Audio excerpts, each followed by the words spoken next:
এবার রায়দিঘির পরিযায়ী শ্রমিকদের আটকে রাখার অভিযোগ উঠল হরিয়ানার গুরগাঁওতে। রায়দিঘির কৌতলার একই পরিবারের 5 জন সদস্য সহ রায়দিঘি এলাকার 8 জন সেখানে আটকে রয়েছেন।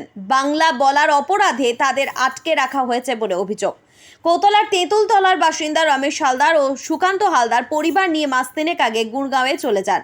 এখানে তার আগে অটো চালাতেন তিনি। অটো চালিয়ে সংসার চালাতে পারছিলেন না তারা, ফলে বাইরে যান। সেখানে এমন বিপদে পড়বেন তারা তা বুঝেও উঠতে পারেননি। এদিকে তাদের ঘরে ফেরার অপেক্ষায় রয়েছে তাদের প্রতিবেশীরা। এ নিয়ে রমেশ হালদারের ভাইপো বিকাশ হালদার জানিয়েছেন, আমাদের কাছে খবর এসেছে কাকা ও পরিবারের সকলে সেখানে আটকে রয়েছেন। আমরা চাই দ্রুত ফিরে আসুক তারা। বাংলা বলার জন্য তাদেরকে আটকে রাখা হয়েছে। এই ঘটনা নিয়ে আন্দোলন শুরু করেছে তৃণমূল কংগ্রেস নেতৃত্ব। এ নিয়ে রায়দিঘির বিধায়কের নেতৃত্বে ওই পরিযায়ী শ্রমিকদের বাড়ির কাছে নবর দোকানে বিশাল মিছিল বের করা হয়। সেখান থেকে তিনি জানিয়েছেন, আগেও রায়দিঘি এলাকার নগেন্দ্রপুর ও নন্দকুমারপুরের কিছু পরিযায়ী শ্রমিককে বাংলা বলার অপরাধে উড়িষ্যায় আটক করা হয়। এবার হরিয়ানায় আটকে নির্যাতন করা হয়েছে। আমরা ইতিমধ্যে ঘটনার কথা রায়দিঘি থানা, মমতা বন্দ্যোপাধ্যায়, অভিষেক বন্দ্যোপাধ্যায়ের অফিসে জানানো হয়েছে। অভিযোগ, সমস্ত কাগজ দেখানোর পরও তাদের ছাড়া হচ্ছে না, উল্টে তাদের মারধর করা হয়েছে। এই ঘটনার প্রভাব পড়েছে পরিযায়ী শ্রমিকদের উপর। এই ঘটনার প্রতিবাদে লাগাতার আন্দোলন চলবে বলে জানিয়েছেন রায়দিঘি তৃণমূল কংগ্রেস নেতৃত্ব। এই ঘটনার জেরে যথেষ্ট চাঞ্চল্য ছড়িয়েছে এলাকায়। অভিযোগ, সমস্ত কাগজ দেখানোর পরেও তাদের ছাড়া হচ্ছে না, উল্টে তাদেরকে এখনও আটকে রেখে মারধর করা হচ্ছে। এই ঘটনার প্রভাব পড়েছে পরিযায়ী শ্রমিকদের উপর। আটকে থাকা পরিযায়ী শ্রমিকদের পাশে সব রকমভাবে থাকা হবে বলে জানানো হয়েছে। থানা থেকে পুলিশ ক্লিয়ারেন্স সার্টিফিকেট দেওয়ার কাজ চলছে। ওই ব্যক্তিদের বাড়িতে ফিরিয়ে পরবর্তী পদক্ষেপ নেওয়া হবে বলে জানানো হয়েছে। ঘটনায় উত্তাল হয়েছে এলাকা। এইখানে এত মানুষ জমা হওয়ার কারণ হচ্ছে রমেশ হালদার, তার বাড়ি এইটা। সে 6 জুন আমাদের 6 জুলাই হরিয়ানার গুরগাঁও গ্রামেতে কাজে যায় অভাবের জ্বালায়। যে এখন আমরা এই 3-4 দিন হচ্ছে শুনতে পাচ্ছি যে তারা আটক হয়ে আছে বাংলা বলার কারণে। এইখানকার এমএলএ, জেলা পরিষদের সদস্য, ব্লক সভাপতি ও আমাদের সংসদ বাপি হালদারকে আমরা জানিয়েছি।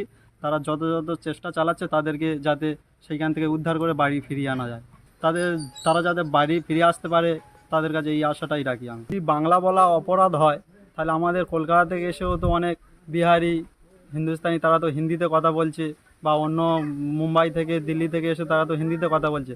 তাদের কি আমাদের সরকার তাদের উপরে কি কোনো রকম অত্যাচার করেছে? আপনারা তো দেখছেন যে সারা ভারতবর্ষ জুড়ে বাংলার শ্রমিকরা যারাই মহারাষ্ট্র, উত্তরপ্রদেশ, হরিয়ানা যেখানেই যাচ্ছে তাদের বাংলায় কথা বলে তাদের উপর নির্মম অত্যাচার করা হচ্ছে, তাদেরকে জেলে ঢুকিয়ে দেওয়া হচ্ছে।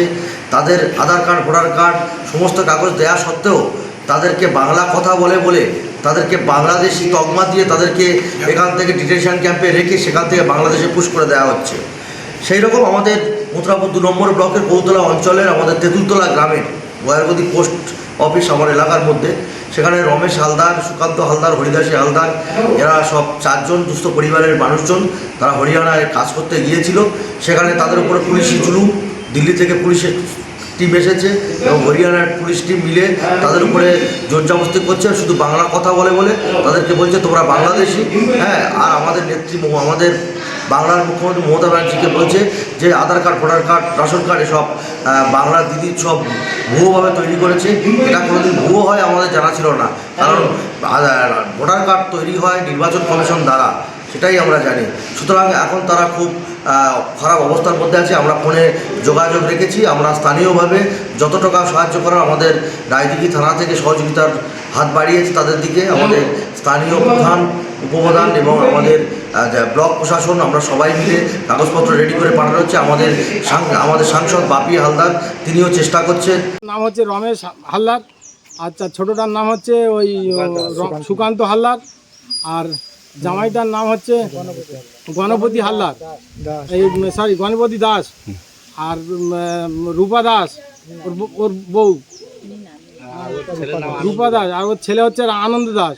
ওটা আর একটা হচ্ছে হরিদাসী দাস, আমার মামিমা হরিদাসী হালদার, আর বৌমা হচ্ছে ওর নামটা কি,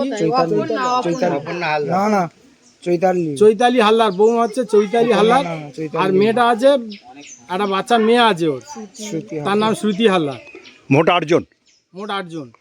আপনারা দেখছেন news.in। একতরফা নয়, নিরপেক্ষ খবর। আপডেটেড থাকতে সাবস্ক্রাইব করুন আমাদের চ্যানেল news.in আর বেল আইকনটি প্রেস করতে ভুলবেন না।